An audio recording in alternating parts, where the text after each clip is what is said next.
Five. कौन सा chapter? Land of dense forest, है ना। लैंड ऑफ डेंस फॉरेस्ट, है ना। तो देखिए, इसको पहले समझिए ऐसे। हमारा जो अर्थ है, इस पे लैंड का पार्ट जो है, पता होगा, पिछले क्लास में पढ़े होंगे कि लगभग 29% क्या है, लैंड पार्ट है, और 71% ऑलमोस्ट क्या है, वाटर पार्ट। अब जो लैंड पार्ट है ये भी कई तरह का है। क्या है? कई तरह का है, जिसमें कि माउंटेन भी है ना, डेजर्ट भी है, फॉरेस्ट भी है, प्लेन्स भी है, प्लेटू है ना। डेजर्ट में हॉट डेजर्ट है, कोल्ड डेजर्ट है ना। यानी जो भी लैंड पार्ट अर्थ पे अवेलेबल है हमारे लिए, वो भी एक जैसा सेम नहीं है। क्या है? अलग अलग है। तो जब लैंड पार्ट अलग अलग है, तो अलग अलग लैंड पार्ट का अलग अलग स्पेशलाइजेशन होगा। अब जैसे डेजर्ट है, तो क्या वहाँ पे फॉरेस्ट ग्रो होगा? नहीं, डेजर्ट में फॉरेस्ट ग्रो नहीं होगा। आप आ जाइए प्लेटू में, प्लेटू में फॉरेस्ट ग्रो होगा? नहीं होगा। आप आ जाइए माउंटेन में, माउंटेन में फॉरेस्ट ग्रो होगा? थोड़ा बहुत होगा, ज़्यादा नहीं होगा, है ना। तो हम लोग क्या देखें कि जो जितना भी लैंड अवेलेबल है हमारे पास इस दुनिया में, वो कई सारे पार्ट में बटा हुआ है। अलग अलग तरह का लैंड है हमारे पास। कुछ लैंड ऐसा है जहाँ पे अच्छा फॉरेस्ट ग्रो करता है, जैसे प्लेन हो गया, तो प्लेन में तो लोग फॉरेस्ट को क्लीन करके खेती ही कर लेता है। अब अगर प्लेन में खेती नहीं हो तो लोग खाएगा क्या? ये भी परेशानी है ना। तो कुछ लैंड पार्ट ऐसा है हमारे पूरे वर्ल्ड में, या ऐसा बोले हमारे अर्थ पे, जिनको कि रिजर्व करके रखा गया है। किस चीज़ के लिए? सिर्फ और सिर्फ फॉरेस्ट के लिए। अभी हम लोग रिजर्व नहीं किए, ये नहीं सोचना कि आदमी रिजर्व किया। कौन रिजर्व किया है? नेचर ही रिजर्व करके रखा है। जैसे साउथ अमेरिकी कॉन्टिनेंट में चले जाइए, अमेजॉन रिवर है, और अमेजॉन रिवर का एरिया, उसको लंग्स ऑफ द अर्थ कहा जाता है। क्या कहा जाता है? Lungs of the earth. यानी इस पूरे धरती का फेफड़ा है वो। क्यों? क्योंकि वहाँ पे इतना ना डेंस फॉरेस्ट है, इतना ना घना जंगल है, कि इस धरती के यूज के टोटल ऑक्सीजन का लगभग 20% वही फॉरेस्ट देता है। कौन सा फॉरेस्ट? अमेजॉन रिवर और अमेजॉन बेसिन का जो फॉरेस्ट है। अब ऐसा क्यों? तो वहाँ पे अच्छा धूप भी आता है और अच्छा बारिश भी होता है।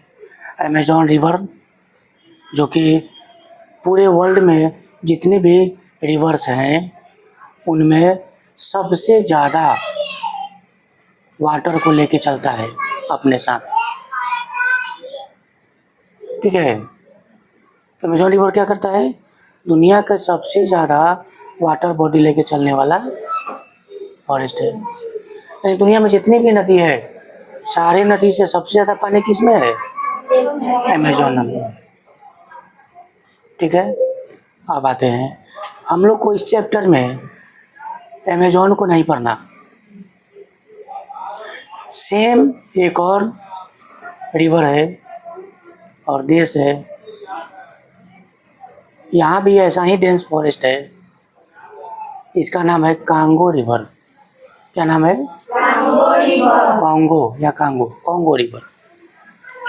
कांगो एक देश भी है और रिवर भी है, और कांगो रिवर का फॉरेस्ट भी है। तो इसमें हमको सबसे पहले पढ़ना है इस देश के बारे में। कौन से देश के बारे में? कॉन्गो कंट्री के बारे में, है ना। तो कॉन्गो कंट्री का पूरा नाम है the Democratic Republic of Congo, है ना। क्या नाम है? The Democratic Republic of Congo, है ना। Earlier known as Zaire. आजकल उसको किस नाम से जाना जाता है? सॉरी, आजकल बोले, पहले उसको किस नाम से जाना जाता था? जायरे नाम से जाना जाता था। यानी आज जिस कंट्री का नाम कॉन्गो है, पहले उसका नाम क्या होता था? जायरे।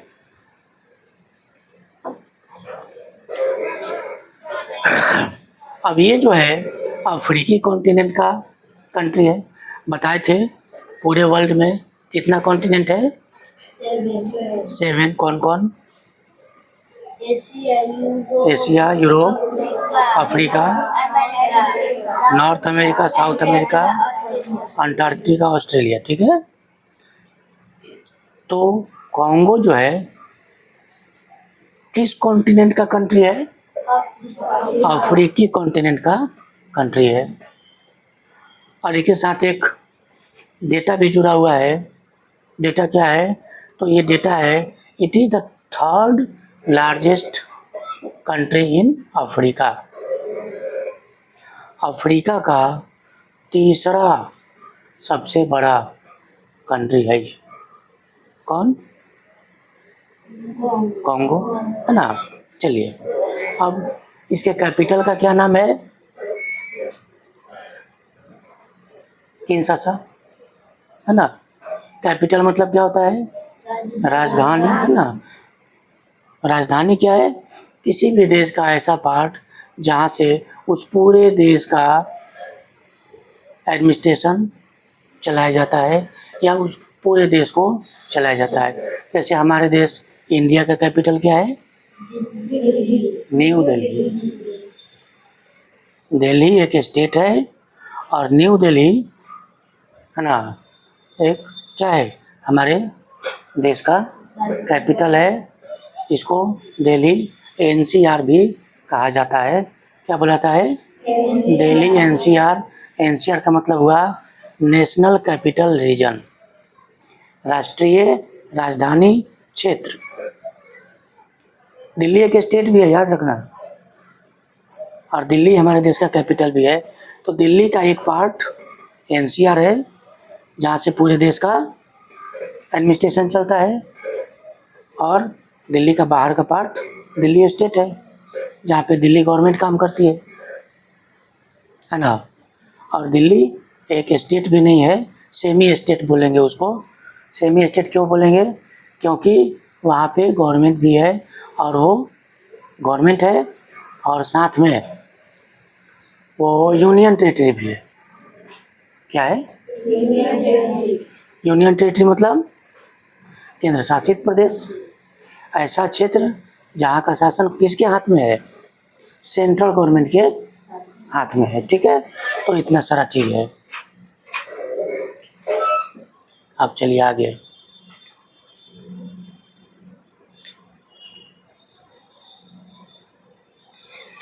इसके साथ एक और फैक्ट जुड़ा हुआ है। किसके साथ? कॉन्गो के साथ। ये फैक्ट कौन सा है? तो ये फैक्ट है कि कॉन्गो कंट्री के बीच से इक्वेटर, सॉरी, नॉर्थ पार्ट से इक्वेटर पास करता है। क्या करता है? कॉन्गो कंट्री के नॉर्थ पार्ट से क्या होता है? इक्वेटर पास करता है। इक्वेटर पता है क्या है ना। इक्वेटर पास करने के कारण, अब बताए थे, ये क्या होता है? अर्थ पे इक्वेटर वाला जो एरिया है, उस एरिया में, अब चले इक्वेटर से 5 डिग्री नॉर्थ और इक्वेटर से 5 डिग्री साउथ, पूरे दुनिया में सबसे ज़्यादा एवरग्रीन फॉरेस्ट यहीं मिलता है। तो इक्वेटर के पास जो जो कंट्री होगा और उसका एरिया होगा, सब में क्या मिलेगा? इक्वेटर के पास बहुत सारा रेन फॉरेस्ट मिलेगा।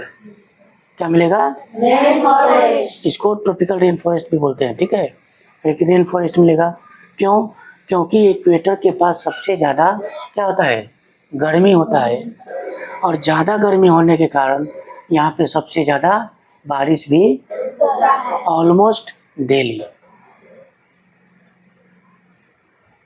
तो अमेजन फॉरेस्ट में आ जाए या कॉन्गो फॉरेस्ट रिवर के पास फॉरेस्ट में आ जाए, तो यहाँ भी क्या होता है? खूब सारा धूप होता है और खूब सारा, और प्लांट को ग्रो करने के लिए क्या चाहिए? सनलाइट और वाटर। और यहाँ पे दोनों मिल रहा है, वो भी बहुत सारा। तो यहाँ का फॉरेस्ट ग्रो करेगा कि नहीं? करेगा। अब यहाँ पेड़ को पानी देने का जरूरत है? जैसे हम लोग अपने पेड़ में पानी देते हैं, वहाँ पानी देने की जरूरत है नहीं।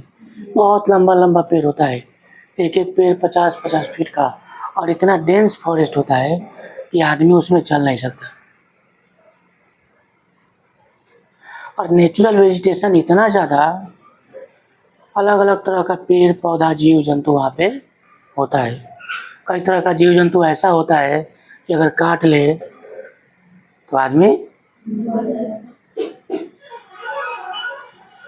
कई तरह का, तो इस एरिया में जीव जंतु ऐसा है जो आज तक आदमी पता ही नहीं लगा पाया कि यह एक्चुअली है क्या।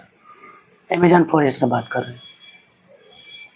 आदमी चांद पे चला गया, मंगल पे चला गया, मार्स पे, लेकिन इस धरती पे ही एक ऐसा जगह है अमेजन फॉरेस्ट के अंदर जहाँ तक आदमी नहीं पहुँच पाया। पॉसिबल ही नहीं है। आप नीचे से जा नहीं सकते, इधर से कौन जानवर खा जाए या काट ले, मर जाओगे। ऊपर से कई तरह के आदिवासी ग्रुप रहते हैं उसमें, ट्राइबल्स, वही मार देंगे। बाहर के आदमी को पसंद नहीं करते, है ना। वो लोग अपने में ही खुश रहते हैं। और इतना ना ज़्यादा डेंस फॉरेस्ट है, सनलाइट भी नहीं जाता, तो वहाँ से एरोप्लेन या हेलीकॉप्टर से भी नहीं जा सकते। एरोप्लेन को लैंड करने के लिए रनवे चाहिए, और डेंस फॉरेस्ट है तो रनवे है नहीं वहाँ। हेलीकॉप्टर एक जगह लैंड करता है बिना दौड़े, तो जैसे वहाँ लैंड करने जाएगा उसका जो फैन होता है क्या हो जाएगा? पेड़ में फंस जाएगा, वो भी क्रैश कर जाएगा। तो ये माना जाता है कि अमेजन फॉरेस्ट में कुछ ऐसा पार्ट है, ऐसा जगह है जहाँ पे आज तक आदमी नहीं पहुँच पाया। और ये भी माना जाता है कि कुछ ऐसा नेचुरल वेजिटेशन, जीव जंतु, पेड़ पौधा उस फॉरेस्ट में है जिसके बारे में आज भी साइंस को या आदमी को पता नहीं है। ठीक है, चलिए अभी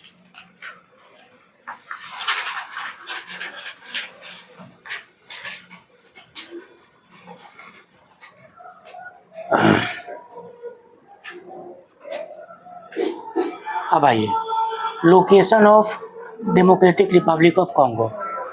कॉन्गो का लोकेशन तो ही बता दिए। सबसे पहला लोकेशन तो क्या है कि वो अफ्रीकी कॉन्टिनेंट में है। दूसरा लोकेशन इसका हम लोग देखेंगे कि ये इक्वेटर के पास है। क्या है? इक्वेटर के पास है। It is situated on both side of the equator. कहाँ पे है? इक्वेटर के बोथ साइड, यानी इक्वेटर के ऊपर नॉर्थ पार्ट होता है, नॉर्दर्न हेमिस्फीयर, और इक्वेटर के नीचे साउथ पार्ट होता है, साउदर्न हेमिस्फीयर। और कॉन्गो जो है वो इक्वेटर के दोनों पार्ट में है, ठीक है, यानी एकदम सेंटर में, थोड़ा सा ऊपर नॉर्दर्न हेमिस्फीयर में है और थोड़ा सा साउदर्न हेमिस्फीयर में भी है, ठीक है।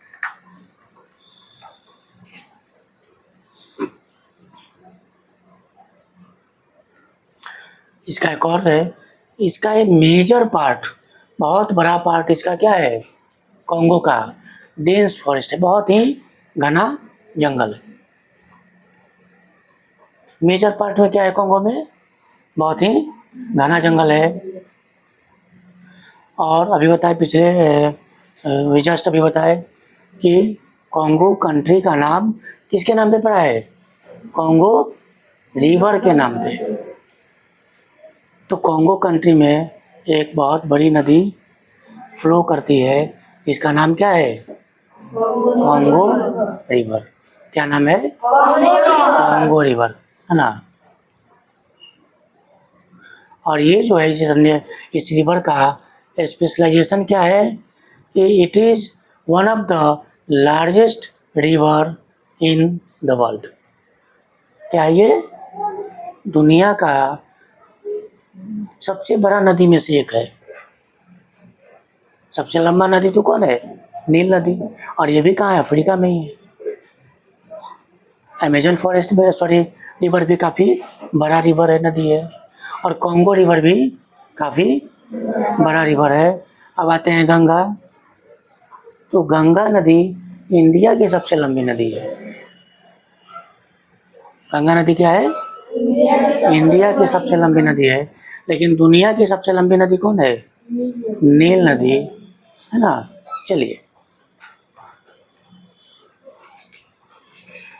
तो कॉन्गो रिवर दुनिया की बड़ी नदियों में से एक है। और इनका कॉन्गो नदी का कई सारा ट्रिब्यूटरी भी है। अब समझिए ट्रिब्यूटरी क्या होता है। समझ में आ रहा है क्या होता है ट्रिब्यूटरी? नहीं, लिख लेना इसको फिर जाकर के क्लास में। ट्रिब्यूटरी मतलब होता है सहायक नदी। सहायक नदी नहीं है समझ में? जैसे कोई एक नदी जा रही है ना, और उस नदी में छोटी छोटी नदियां बहुत सारा आके दोनों साइड से मिल जाती है, तो उसको क्या बोलते हैं? सहायक नदी बोलते हैं। बड़ी नदी को फ्लो करने में वो छोटी छोटी नदियां क्या करती हैं? सहायता करती हैं, इसीलिए उसको सहायक नदी बोलते हैं। इंग्लिश में बोलते हैं ट्रिब्यूटरीज। तो कोई भी बड़ी नदी कब बनती है? जब छोटी छोटी नदी उसका सहायता करती है। इसी तरह कोई भी बड़ा आदमी कब बनता है? जब कई सारे लोग उसका मदद करते हैं, उसका सहायता करते हैं। तो हम लोग को क्या चाहिए? एक दूसरे का मदद करें, एक दूसरे का सहायता करें और मिलजुल के आगे बढ़ें, क्लास में, समाज में और देश में। सारे लोग एक दूसरे का मदद करेंगे तो सारे लोग आगे बढ़ेंगे, है ना। अब जैसे यहाँ नदी से ही सीख लो। अगर कोई एक नदी है, ट्रिब्यूटरी उसमें नहीं मिले तो नदी तो छोटी ही रह जाएगी। वैसे ही कोई इंसान है, कोई उसका सहायता नहीं करे तो वो तो कमज़ोर ही रह जाएगा, छोटा ही रह जाएगा। जैसे तुम लोग इतने बड़े हो गए, कैसे? माँ बाप की सहायता से।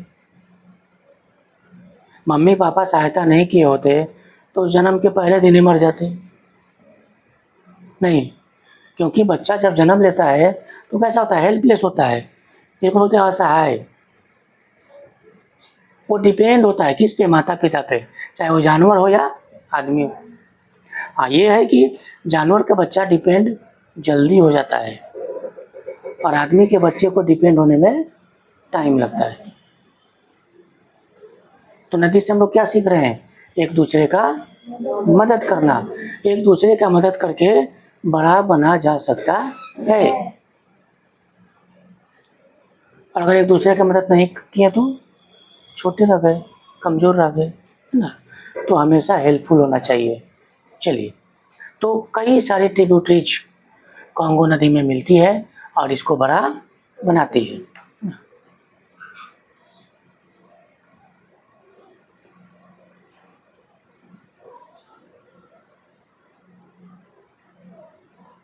अब इस नदी में कई सारा वाटरफॉल्स भी इसके आसपास है। जैसे वाटरफॉल समझ में आ रहा है ना, झरना, है ना। तो जैसे लिविंग स्टोन फॉल्स है, द इंगा फॉल्स है एंड द स्टैनली फॉल्स है। ठीक है, चलिए। अब इसमें मैंने ये कॉन्गो नदी, कॉन्गो देश का बात कर रहे हैं। इसमें कई सारा वाटरफॉल है। नाम बताए कौन कौन? Livingstone waterfalls, Inga waterfalls and Stanley falls. इसमें सबसे बड़ा एक वाटरफॉल्स है, the highest waterfall is Victoria. Victoria waterfall Congo country का एक ऐसा वाटरफॉल है जो सबसे ज़्यादा ऊंचाई से उसका पानी नीचे आता है। ठीक है,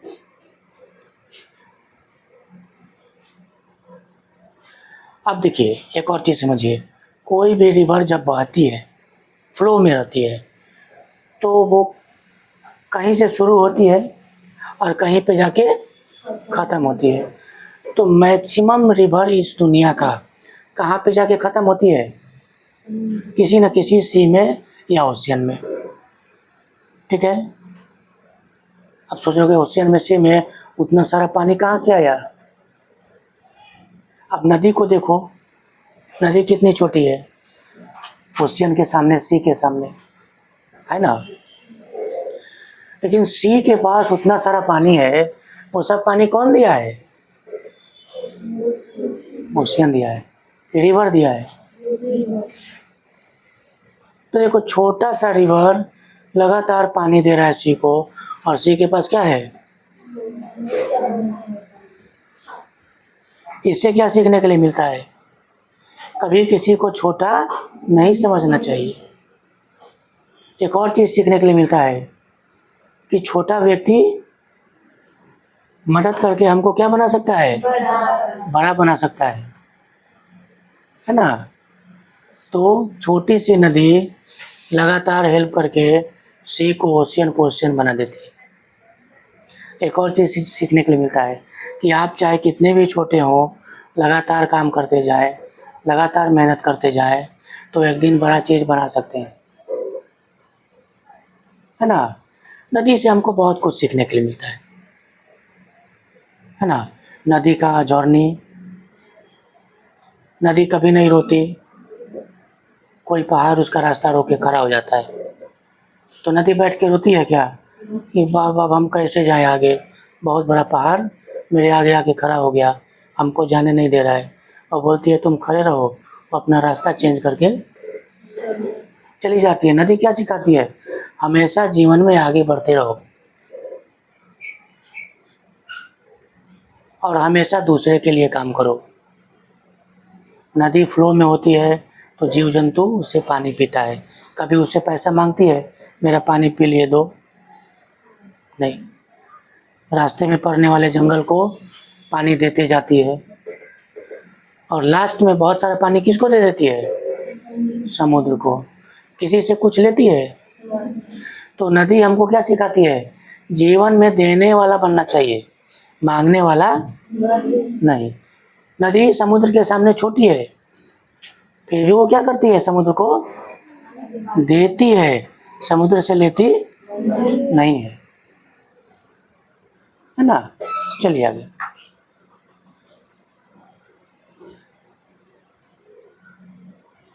the river Congo is called the highway of the central Asia, sorry central Africa. Central Africa का हाईवे इसको बोला जाता है। The Albert Kivu, Edward and Tanganyika are the major lakes of this country. इसमें 3 लेक भी है, इसमें Albert kind है और तंजानियांका है ना। कॉन्गो रिवर को जायरे रिवर के नाम से भी जाना जाता है। कॉन्गो रिवर का एक और नाम क्या है? जायरे रिवर, है ना। अब आते हैं, ये तो हम लोग देख लिए कॉन्गो कंट्री। अब देखते हैं कि कॉन्गो कंट्री का क्लाइमेट, क्लाइमेट यानी वहाँ का जलवायु, मौसम, और वेजिटेशन, वेजिटेशन यानी वहाँ का जीव जंतु और पेड़ पौधा कैसा है। ठीक है, तो अभी बताए कि कॉन्गो कहाँ पे लोकेटेड है? इक्वेटर के पास। और इक्वेटर के पास का जितना भी एरिया होता है वहाँ का क्लाइमेट कैसा होता है? Hot and wet. क्या होता है? hot and wet, यानी गर्म और नमी वाला। गर्म क्यों रहेगा? क्योंकि इक्वेटर के पास है तो सबसे तेज धूप मिलता है, बहुत ज़्यादा धूप मिलता है ना। और वेट क्यों रहेगा? क्योंकि वेट मतलब गीला। तो वेट क्यों रहेगा? क्योंकि वहाँ पे लगभग पूरे साल बारिश होता है। वहाँ कोई बारिश का मौसम नहीं होता हम लोग जैसा, और सर्दी का मौसम भी नहीं होता, और गर्मी का मौसम पूरे साल रहता है, और बारिश का मौसम भी सुबह से 7-8 बजे से बहुत तेज धूप निकलता है। इतना तेज धूप लगेगा कि आदमी जल जाए, ठीक। और दोपहर के 1, 2, ढाई, 3 बजते बजते तक ढेर सारा बारिश हो जाता है ना। लगभग रोज का यही रूटीन है, ठीक है। तो वहाँ का क्लाइमेट कैसा है? हॉट एंड वेट क्लाइमेट है, यानी ह्यूमिडिटी यहाँ के क्लाइमेट में क्या है? ज़्यादा है। ह्यूमिडिटी यानी नमी। ह्यूमिडिटी किसको बोलते हैं? नमी को, ठीक है।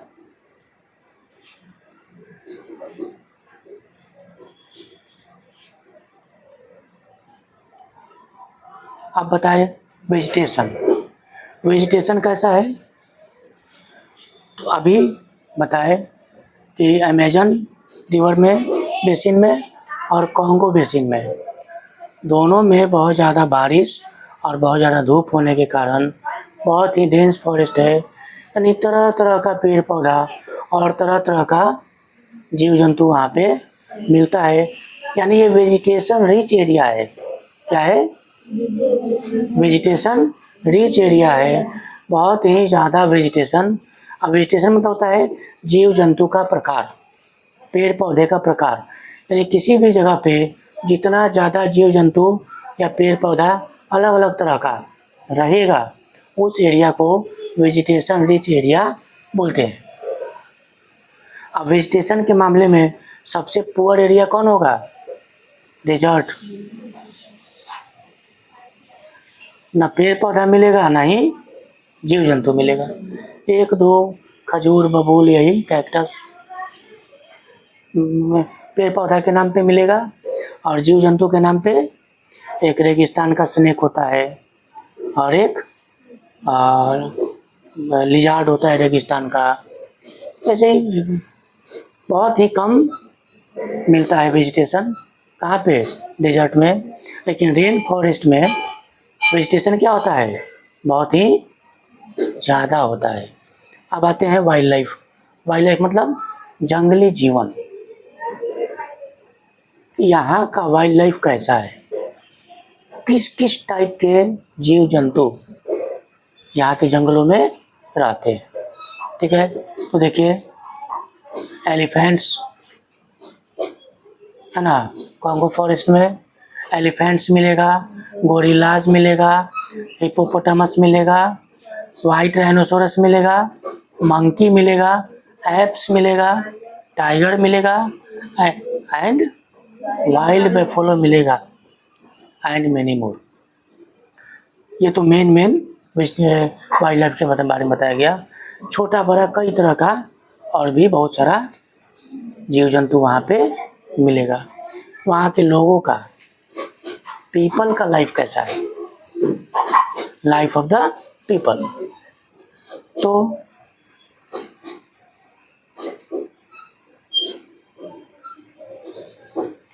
यहाँ पे एक आदिवासी रहता है जिसका नाम है पिग्मी। क्या नाम है? पिग्मी आदिवासी। Their average height is lesser than 1.5 metre, यानी 5 फीट। ये जो पिग्मी आदिवासी है, इनका हाइट जो है बहुत ही कम होता है। इनका एवरेज हाइट जो है कितना होता है? 1.5 मीटर, 1.5 मीटर या 5 फीट। 5 फीट इनका एवरेज हाइट होता है ना। पिग्मीज अपने आप को क्या बोलते हैं? Children of the forest. क्या बोलते हैं?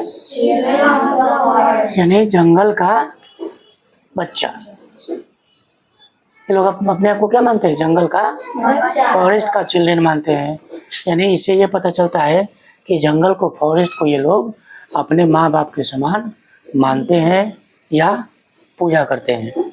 इसीलिए अभी बताए कि बाहर वाले लोग जैसे ही जाते हैं, ये लोग क्या हो जाते हैं? गुस्सा हो जाते हैं, है ना। और वो तीर धनुष वगैरह से अटैक कर देते हैं, है ना।